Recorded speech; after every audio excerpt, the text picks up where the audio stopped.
It is always an amazing experience when Huawei launches a new Nova device. Just like the Nova 5T in its prime, the Nova 7i is well designed, has impressive hardware, and most importantly comes at a good bargain.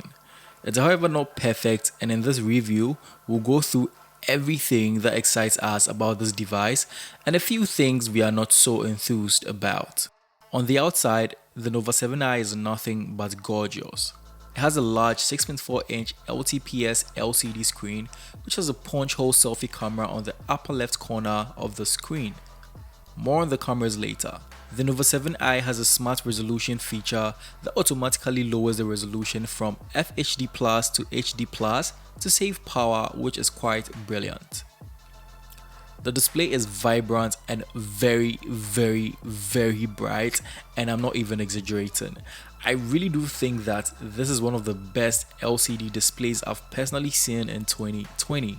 The display colors are just crisp, and consuming content on this device is a pretty delightful experience. As you can see, the bezels are not super thin, which is a good thing because palm rejection on Android is not so good at the moment, so a screen with these bezels prevents you from having accidental touches. On the right side, we have the volume rocker buttons and power button, which doubles as a fingerprint scanner.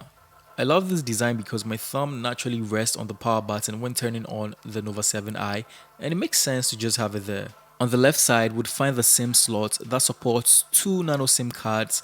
It is rather unfortunate that we did not get an SD slot, but that may not be a deal breaker for many since this device has 128 gigs of internal storage. The Nova 7i has a USB Type-C port, which plays a major role when fast charging it with a whopping 40-watt Huawei Supercharge adapter. Now this is great for power-hungry users who for some reason have been able to run the 4200 mAh battery of this device down. Now 4200 mAh is very huge, especially for how thin this device is. Now that's a pretty dense battery, and I'm all for that. At the back, we'd find a quad camera setup that has a striking resemblance to the iPhone 11 Pro. We have a 48 megapixel wide lens, an 8 megapixel ultra wide lens, a 2 megapixel macro lens, and a 2 megapixel bokeh lens. To be honest, I was not impressed with the cameras. The shots seemed over smoothened and artificial, honestly. For a phone this good in all other departments, I must say I'm a little disappointed with such an underwhelming camera. Don't get me wrong, you can still get good shots from it if you do have good lighting and a little bit of patience. On the software side, the Nova 7i runs EMUI 10.0 on top of Android 10. The interface of this software is just amazing. It is clean, fast, and very responsive. The software interface is so good, and I just have to say I'm so impressed with how quick Huawei is growing in the software game. Moving on to the hardware, this device is powered by a Huawei Kirin 810 CPU and a Mali G52 GPU. The Huawei 7i has 128 gigs of internal storage, and not 4, not 6, but 8 gigs of RAM, guys. In my time of usage, this device did not lag.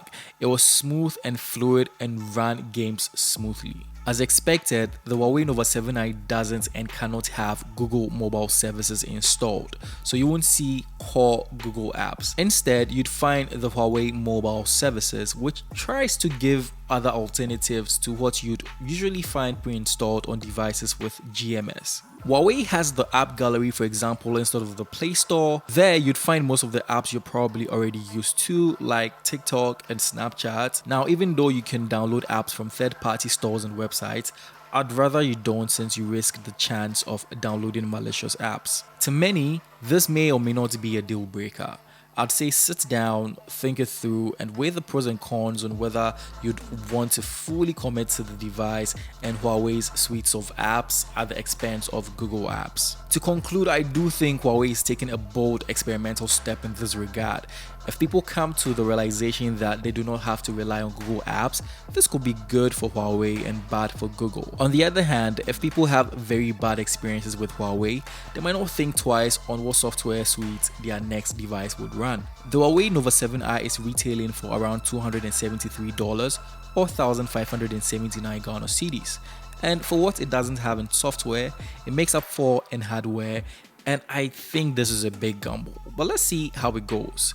Let me know your thoughts about this device in the comment section below. Thanks for watching this video. I go by the name Soji Gray. If you're new to the channel, make sure to hit the subscribe button down below so that anytime a new video is released, you're going to be updated instantly. I'll catch you in the next one.